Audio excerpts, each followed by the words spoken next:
બેફામ ડ્રગ્સ વેચાય છે, યુવા પેઢી બરબાદ થઈ રહી છે. સરકારનું કોઈ નિયંત્રણ ડ્રગ્સ વેચનારા ઉપર નથી. જે સરકાર આપણા બાળકોને સારું શિક્ષણ ન અપાવી શકે, એ સરકારમાં કોઈ માણસ મંત્રી બન્યો છે, એનું સન્માન હોય કેવું? પણ સુરતમાં જે સન્માન થવા જઈ રહ્યું છે, શું એ સન્માન સમાજ માટે ફાયદાકારક છે?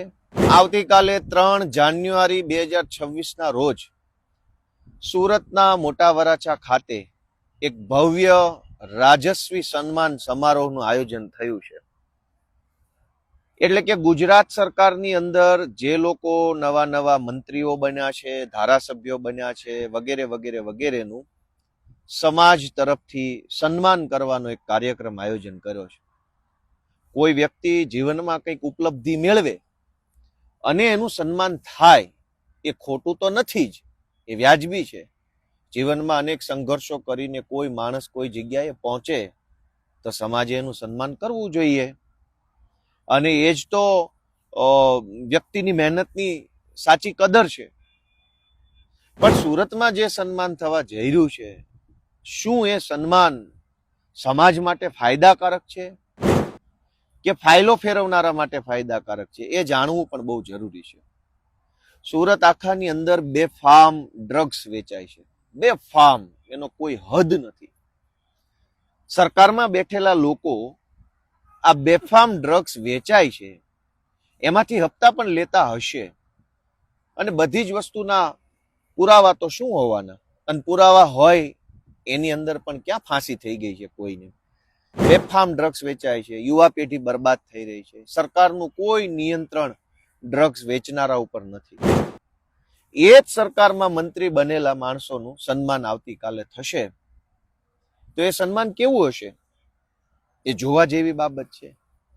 સુરતની જ ખાલી વાત કરીએ તો ખાનગી શાળાઓનો રાફડો ફાટ્યો છે.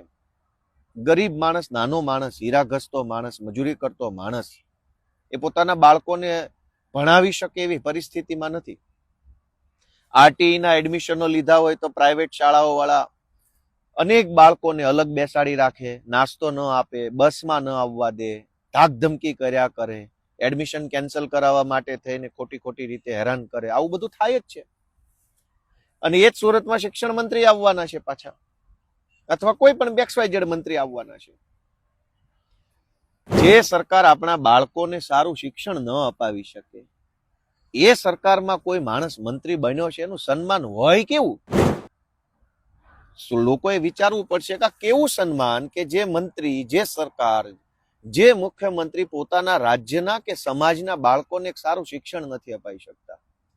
અનેક મા બાપોએ જમીનો વેચીને, મકાનો વેચીને, લોનો લઈ લઈને ભણે છે. પહેલાનો જમાનો એવો હતો, આજે હું આ ધરતી પર બેઠો છું કેમ કે આપણે ધરતીપુત્રો છીએ. આ આપણો પાક છે, આ જુવાર છે, આપણે ખેડૂતના સંતાનો છીએ. એક જમાનો એવો હતો કે કાઠિયાવાડમાં આપણા બધા વડવાઓ રહેતા હતા, એક સિઝનની ખેતી કરતા અને આખો પરિવાર ખુશખુશાલ રહેતો. એક સિઝન ખાલી, એક સિઝનમાં કપાસ વાયો કે મગફળી કે જે કંઈ પણ હોય. પછી આજ ભાજપની સરકારના પાપના કારણે કાઠિયાવાડમાં ખેતી માટે પૂરતું પાણી નહીં, અસામાજિક તત્વોનો ત્રાસ, બીજી ત્રીજી વ્યવસ્થાઓ નહીં, થાકીને, કંટાળીને, હારીને, ભયભીત થઈને હજારોની સંખ્યામાં લોકો સુરત અને અમદાવાદ હિજરત કરવી પડી. આજથી બીજી કે ત્રીજી પેઢીએ હિજરત કરવી પડી. રાજી ખુશીથી તો કોઈ આવ્યું નથી. હવે અહીંયા સુરત આવ્યા તો સુરતમાં ડ્રગ્સનું દૂષણ, પ્રાઇવેટ શાળાઓની અંદર હજારો લાખો રૂપિયાની ફી ભરવી પડે છે, દવાખાનામાં માણસ લૂંટાય છે, કોર્પોરેશનની કચેરીઓ છે એ મન ફાવે એવા તોડ કરી જાય છે, કોઈ સાંભળવા વાળું છે નહીં, પોલીસ સ્ટેશનોની તો અલગ જ કહાની છે. અને આ બધી જ પરિસ્થિતિ જે સરકારના રાજમાં છે, એ સરકારનું સન્માન હોય કેવું? સરકાર તો સમાજ થકી બને છે, સમાજ સરકાર થકી નથી. સરકાર સમાજથી છે. સમાજ પાસેથી સન્માન જોતું છે, પણ સમાજની વાત નથી સાંભળવી. એવા માણસો કાલે મોટા વરાછામાં સન્માન લેવા આવવાના છે. જે મંત્રી કે મુખ્યમંત્રી કે આગેવાનોને સમાજ પાસેથી સન્માન મેળવવાની આશા હોય, એને સમાજની વાત પણ સાંભળવી જોઈએ. તો વાત કેમ નથી સાંભળતા? સુરતમાં હજારો કરોડો રત્ન કલાકારો પોતાનો પરિવારનું જીવન નિર્વાહ કરતા હતા. પછી હમણાં થોડીક મંદી આવી છે, એ મંદીના કારણે અનેક રત્ન કલાકારો પોતાના બાળકોની ફી ન ભરી શક્યા અને એના કારણે શાળાઓ તરફથી ધાકધમકી કરવામાં આવી. પછી સરકારે ખાલી વાહવાહી લૂંટવા એક યોજના બહાર પાડી, પણ કેટલાક રત્ન કલાકારોને કેટલાક મામૂલી પૈસા મળ્યા, બાકીના રત્ન કલાકારોને આજે કોઈ સહાય નથી મળી. સન્માન જોઈતું છે, પણ સન્માન કરનારા સમાજને આપવું નથી કંઈ. તો આ કેવી વાત? આ કેવો સન્માન સમારોહ?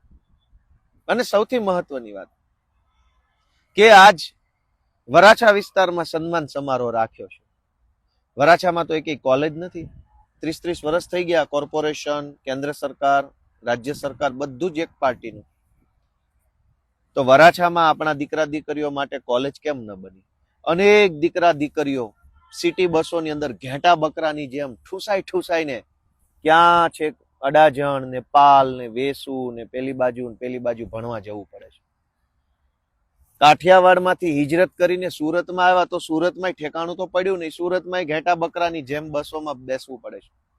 અનેક દીકરીઓને અસામાજિક તત્વોના શોષણનો ભોગ બનવું પડે છે.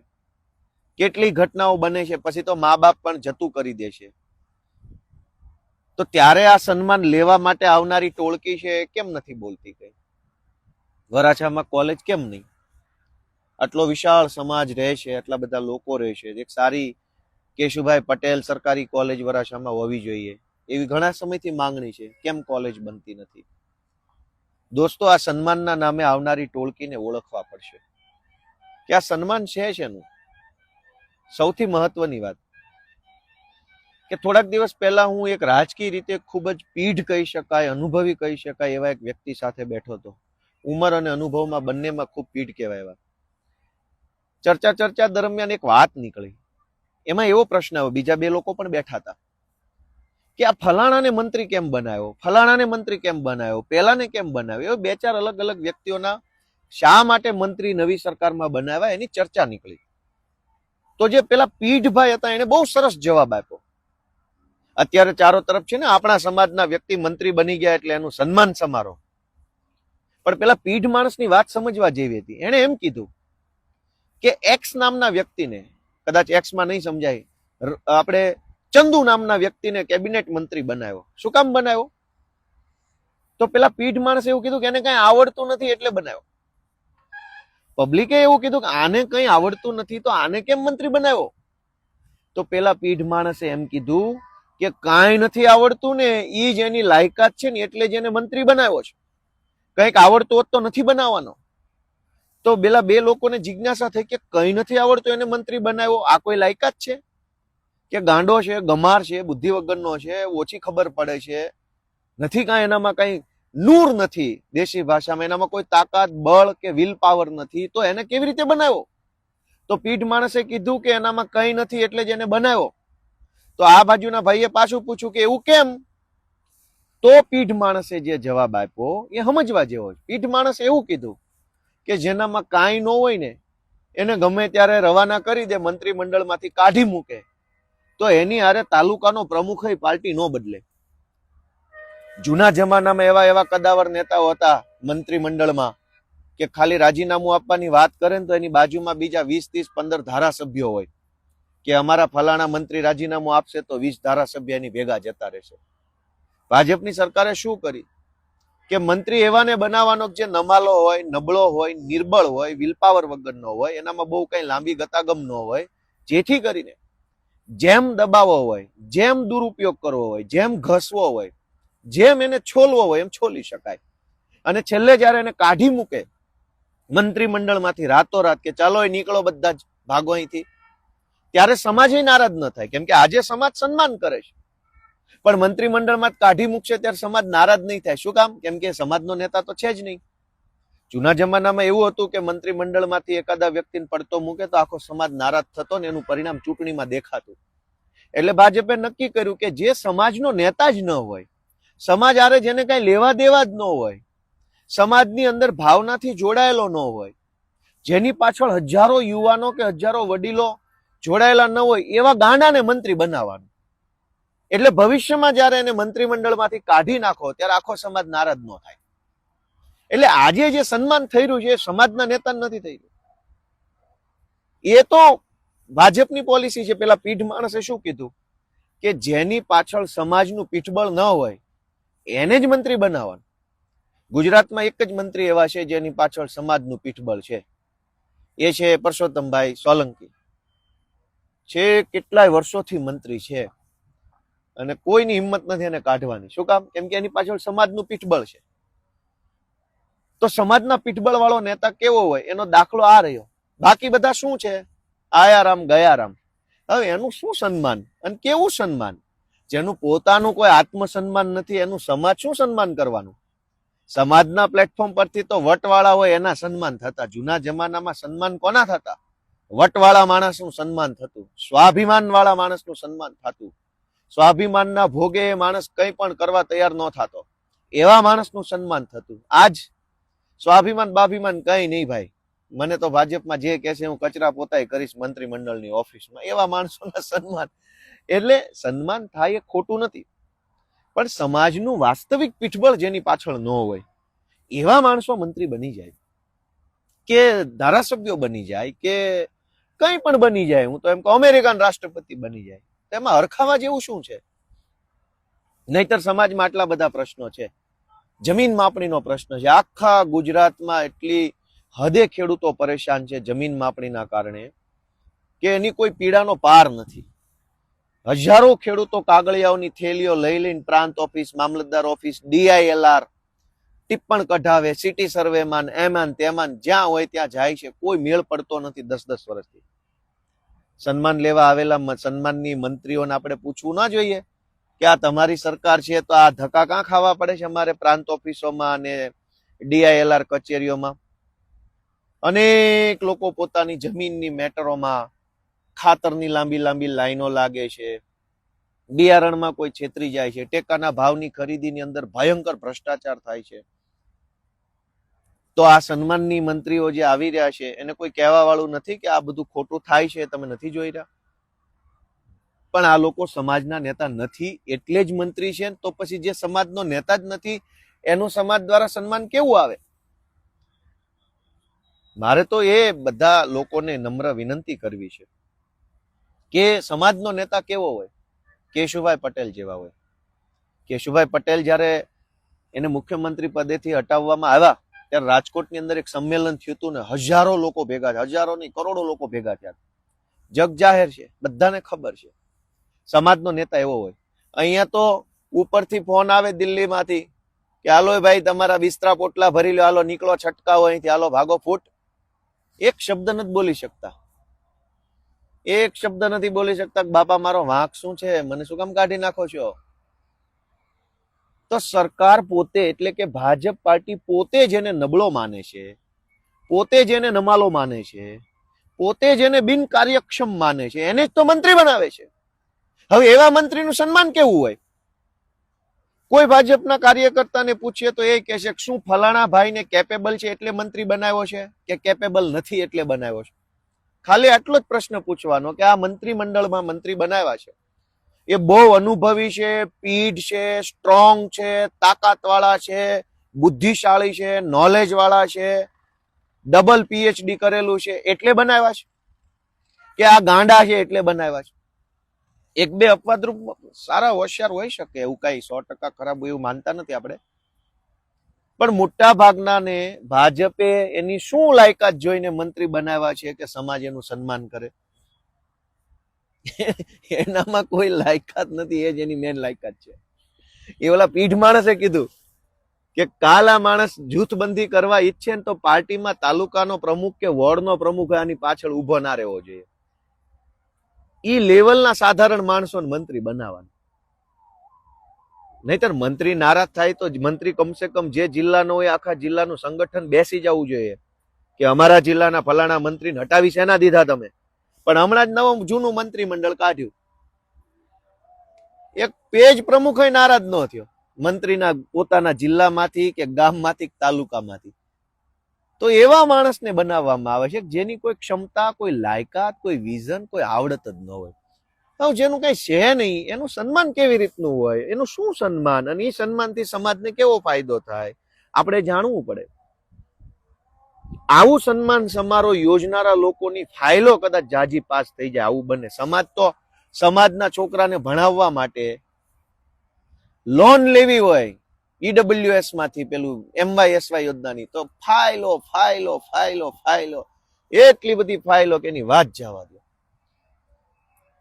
પણ આ સન્માન કરનારા લોકોની ફાઇલો ફટાફટ પાસ થઈ જાય. તમારા છોકરાને MBBS કે એન્જિનિયરિંગ કરાવવું હોય અને લોન લેવી હોય જમીન ઉપર, તો ફાઇલ પાસ થવામાં વાર લાગે. આ દાખલો નથી, ઓલો દાખલો નથી, પેલો નથી. પણ આ સન્માન સમારોહ સમાજના ખભે રાખીને જે કરવામાં આવે છે, એ સન્માન કરનારા લોકોની જે કઈ ફાઇલો ટીપીમાં અટવાઈ હશે, 40% જમીન કપાતમાં, ખૂણાના પ્લોટમાં, રોડ કાંઠાના પ્લોટમાં, એ બધી ફાઇલો ક્લિયર થઈ જશે. સમાજ તો શું, સમાજ કરીને જોયા કરશે બચારો. સમાજ તો લાચાર છે, મજબૂર છે. આવતીકાલે જે સમારોહ થવાનો છે, એમાં અમારી તો નાના માણસ તરીકે સમાજના લોકોને એક જ વિનંતી છે કે જાઓ તો ભલે જાઓ, કઈ વાંધો નહીં. પણ જ્યારે આવા લોકો સમાજના પ્લેટફોર્મ પર આવતા હોય ત્યારે 4 સવાલ તો કોઈ પણ પૂછવા જોઈએ. અને સવાલ ના પૂછીએ તો કમસે કમ એ કાર્યક્રમમાં આપણી હાજરીની ખોટી નોંધ લેવાય એવું ન થવું જોઈએ. આજ લોકો ખૂબ દુઃખી છે. રત્ન કલાકારો, ટેક્સટાઇલની અંદર હજારો કરોડો રૂપિયાની વર્ષે ચોરી થઈ જાય છે. કોક માલ લઈને ભાગી જાય, કોક પેમેન્ટ લઈને ભાગી જાય, કોક ખોટા ચેક પકડાવી જાય. પોલીસ સ્ટેશનોમાં, ત્યાં ચોક બજાર કે બીજા ત્રીજા પોલીસ સ્ટેશનોમાં જઈએ તો અરજી લેવાના પૈસા માગે છે. હજારો લોકો, કરોડો લોકો આપણા કાઠિયાવાડના, એના પૈસા ટેક્સટાઇલમાં ફસાયા છે. કોઈ સાંભળવા વાળું નથી. શેનું સન્માન અને શું સન્માન? એમાં એક એક મુદ્દાની ચર્ચા કરવા બેસીશું તો કોઈ પાર આવે એમ નથી. પણ દોસ્તો, આ સન્માન સમારોહના નામે સમાજને હાથો બનાવવાનું કામ થઈ રહ્યું છે. એ લોકો જાગૃત થઈને જુએ એવી મારી વિનંતી છે. કોઈ માણસ સંઘર્ષ કરીને ઉપર આવે તો એનું સન્માન થવું જોઈએ, એમાં ખોટું કઈ છે નહીં. પણ સન્માન કયા માણસનું અને એની કઈ આવડતનું થવું જોઈએ, એ મોટો પ્રશ્ન છે. ગોપાલ ઇટાલિયા ધારાસભ્ય બની જાય એટલા માત્રથી એનું સન્માન થવું જોઈએ એવું નથી. એની અંદર કોઈ આવડત છે, એનામાં કોઈ તલમાં તેલ છે, દીવામાં તેલ છે, આપણે એવું ભાભલા કહેતા, કોઈ એનામાં કઈ છે કઈ? નહીતર મંત્રી બની ગયા અને સામાન્ય માણસની પીડા દેખાય નહીં તો એનું સન્માનનો અર્થ શું રહ્યો? એટલે આવા ભવ્ય સન્માન સમારોહની ભવ્યતા પાછળ ગરીબોની હાય છુપાવવાનું કામ થાય. લખ્યું ને ભવ્ય સન્માન સમારોહ. ભવ્ય શું કામ રાખવામાં આવ્યો છે? કે ભવ્યતાથી તમને આંજી દેવાના છે. સામાન્ય માણસ, નાનો માણસ, ગરીબ માણસ, લાચાર માણસ, દુઃખી માણસ, પીડિત માણસ, એની પીડાને, દુઃખને, લાચારીને ભવ્યતાથી આંજી દેવાનો. કે અરે ગાંડા, તું શું રોદણા રોવે છો? આ જો, આ ભવ્યતા જો, કેવા મોટા મોટા સાહેબો, મંત્રીઓ, તંત્રીઓ, અધિકારીઓ, કેવડું મોટું સ્ટેજ, માઇકની વ્યવસ્થા, LED જમવાનું. જો તું આ ભવ્યતા, રોદણા શેનો રોવે છે? તારા છોકરાની ફી ભરવાના પૈસા નથી, એ છોડ. આ ભવ્યતા જો ભાઈ. ડ્રગ્સના રવાડે છોકરા ચડ્યા, છોડ ભાઈ. આ ભવ્ય સમારોહ જો, તું ભવ્યતા જો ભાઈ. આની ભવ્યતા કેટલી મોટી છે. હીરા ઘસે છો, પૈસા નથી ખાવા પીવાના, ભાડા ભરવાના, લાઇટ ભરવાના, એ બધું છોડ ભાઈ. તું ભવ્ય સન્માન સમારોહ, ભવ્યતા જો આની. સામાન્ય માણસના દરેક પ્રશ્નોને ભવ્યતાથી આંજી દેવાની આખી આ ઘટના છે. અને અંગ્રેજોએ આ ધંધો કર્યો. અંગ્રેજો જયારે ભારતમાં આવ્યા ત્યારે ભારતના દેશના લોકો પાસે તો લુગડાઈ નહોતા, અડધા પાસે પહેરવાના, ખાવાનું અનાજ નહોતું, દવાખાના નહોતા, શાળા નહોતી, રોડ નહોતા, વાહનો નહોતા, લાચારીમાં માણસ જીવતો. એ જમાનામાં અંગ્રેજોએ શું કર્યું? મોટી મોટી બિલ્ડિંગો બનાવી, મોટા મોટા રેલવે સ્ટેશનો ચાલુ કર્યા પોતાના માટે, અને આમ ભવ્ય ભવ્ય બધું બનાવ્યું. શું કામ? કે ભારતના ગરીબો અંગ્રેજો ભવ્યતાથી આંજી દેવા માંગતા હતા કે તમારી ગરીબી લાચારીની ચર્ચા ન કરતા અમારી ભવ્યતા જુઓ, આમ હોવું જોઈએ બધું. મુઘલો આવ્યા. મુઘલોએ શું કર્યું? અંગ્રેજોની પહેલા મુઘલ આવ્યા. મુઘલો ભારત ઉપર એટેક કર્યો, હુમલો કર્યો. પછી શું કર્યું? કોઈ મુઘલોએ તાજમહેલ બનાવ્યો, કોઈએ કુતુબ મિનાર બનાવ્યો, કોઈએ આ બનાવ્યું, કોઈએ તે બનાવ્યું. જે ભારત દેશના ગરીબો પાસે ખાવાના પૈસા નહોતા, એ ભારત દેશની અંદર મુઘલોએ આવીને શું કર્યું? ભવ્ય ભવ્ય ભવ્ય ભવ્ય, બધું જ ભવ્ય. અરે મારા વાલા, ખાવા માટે ચોખા નથી, ઘઉં નથી, તું ભવ્યતાની ક્યાં કરે છે? પણ મુઘલો અને અંગ્રેજોનો વારસો લઈને જે ભાજપ વાળા નીકળ્યા છે એ આજે પાછા ભવ્યતા તરફ આગળ વધી રહ્યા છે. બધું ભવ્ય હોવું જોઈએ. માણસ ભલે ભૂખે મરી જાય પણ એની આંખ સામે ભવ્યતા હોવી જોઈએ. ઓહો, શું રોશની, શું લાઈટો, શું બધું ચમકે છે, શું મોટા મોટા નેતાઓ, શું તામઝામ, શું ઢોલ નગારા, શું સાઉન્ડ, શું બધું જ. સુરતના સૌ બધા મારા વડીલોને એટલી જ વિનંતી છે કે ભવ્ય સન્માન સમારોહ થઈ રહ્યો છે પણ તમારા જીવનની સમસ્યાનું શું એટલું જરાક વિચારજો. બધાને મારા જય કિસાન. Thank you. આવી જ અપડેટ્સ માટે જોતા રહો TV17 ગુજરાતી, તમારી સાથે, તમારી માટે.